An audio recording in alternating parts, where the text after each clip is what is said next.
తన అధికారాన్ని ఆధిపత్యాన్ని నిలబెట్టుకునేందుకు ఎంత దూరమైన వెళ్లే ముఖ్యమంత్రి రేవంత్ రెడ్డి ఈసారి కాంగ్రెస్ పార్టీని చీల్చబోతున్నారా? అంతరించిన రెడ్డి కాంగ్రెస్ ను మళ్ళీ తీసుకురాబోతున్నారా అంటే అవుననే సమాధానాలు వినిపిస్తున్నాయి. ఈయన చేస్తున్న ప్లాన్ ఏంటి, ఈ రెడ్డి కాంగ్రెస్ ఏంటి తెలుసుకోవాలంటే ఈ వీడియో స్కిప్ చేయకుండా చూడండి. ముఖ్యమంత్రి రేవంత్ రెడ్డి ఈ రోజు సరిగ్గా జూలై 28వ తేదీ దీనికి పునాది వేశారని చెప్పొచ్చు. ఎందుకంటే ఈ రోజు కాసు బ్రహ్మానంద రెడ్డి ఆంధ్రప్రదేశ్ మాజీ ముఖ్యమంత్రి జయంతి. కాసు బ్రహ్మానంద రెడ్డి గురించి తెలిస్తే ఈ రెడ్డి కాంగ్రెస్ ఎందుకు వచ్చింది అనేది, ముఖ్యమంత్రి రేవంత్ రెడ్డి ఈయనకు ఎందుకు ఇంత ఇంపార్టెన్స్ ఇస్తున్నారు అనేది తెలుస్తుంది.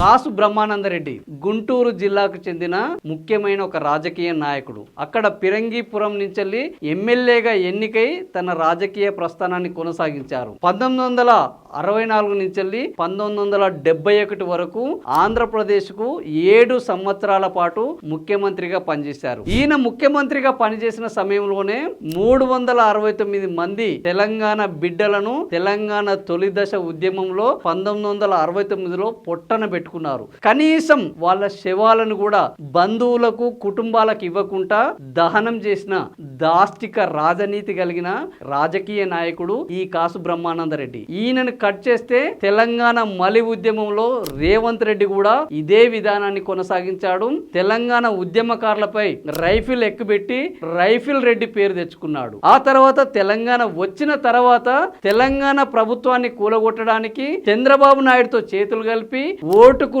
నోటు రాజకీయం చేసి ఆ ఓటుకు నోటు కార్యక్రమంలో అడ్డంగా దొంగగా దొరికిపోయారు మన ముఖ్యమంత్రి రేవంత్ రెడ్డి గారు. ఆయనను ఆదర్శంగా తీసుకొని ఈ రోజు రెడ్డి రాజ్యాన్ని స్థాపించడానికి ఎన్నికల ముందు ప్రగల్భాలు పలికి అధికారంలోకి వచ్చిన తర్వాత రెడ్డి రాజ్యం పక్కన పెట్టి ఇప్పుడు రెడ్డి కాంగ్రెస్ వైపు పరుగులు తీస్తున్నాడు. ఎందుకంటే తెలంగాణ ఉద్యమాన్ని అణిసివేసిన కాసు బ్రహ్మానంద రెడ్డి ఆ తర్వాత జాతీయ కాంగ్రెస్ పార్టీ అధ్యక్షుడిగా కొనసాగారు. పశ్చిమ బెంగాల్లోని ఒక ప్రముఖ కాంగ్రెస్ వాది మీద ఎన్నికల్లో గెలిచి జాతీయ అధ్యక్ష పదవిని చేపట్టారు. అయితే అంతటితో ఆగకుండా ఇందిరాగాంధీనే పార్టీ నుంచి బహిష్కరించిన మహానుభావుడు ఈ కాసు బ్రహ్మానంద రెడ్డి.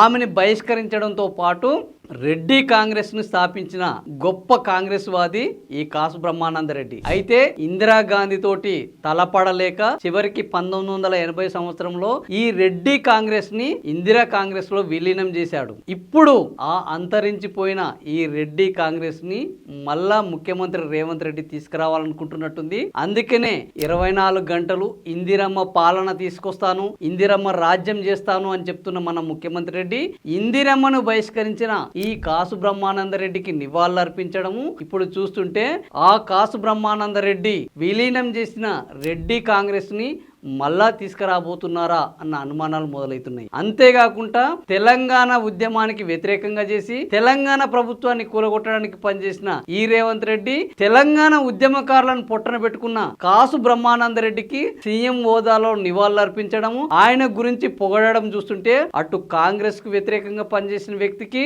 ఇటు తెలంగాణకు వ్యతిరేకంగా పనిచేసిన వ్యక్తికి సీఎం స్థాయిలో నివాళులర్పించడం చూస్తుంటే నిజంగా రేవంత్ రెడ్డి కాంగ్రెస్ పార్టీని చీల్చడానికి తెలంగాణను తెరల చేయడానికి మరొక కొత్త ప్లాన్ వేస్తున్నారా అనే అనుమానాలు మరింత బలపడుతున్నాయి. మరి నేను చెప్పిన ఈ వాదంతో మీరు ఏకీభవిస్తే కాంగ్రెస్ అధిష్టానం వరకు చేరే విధంగా షేర్ చేయండి.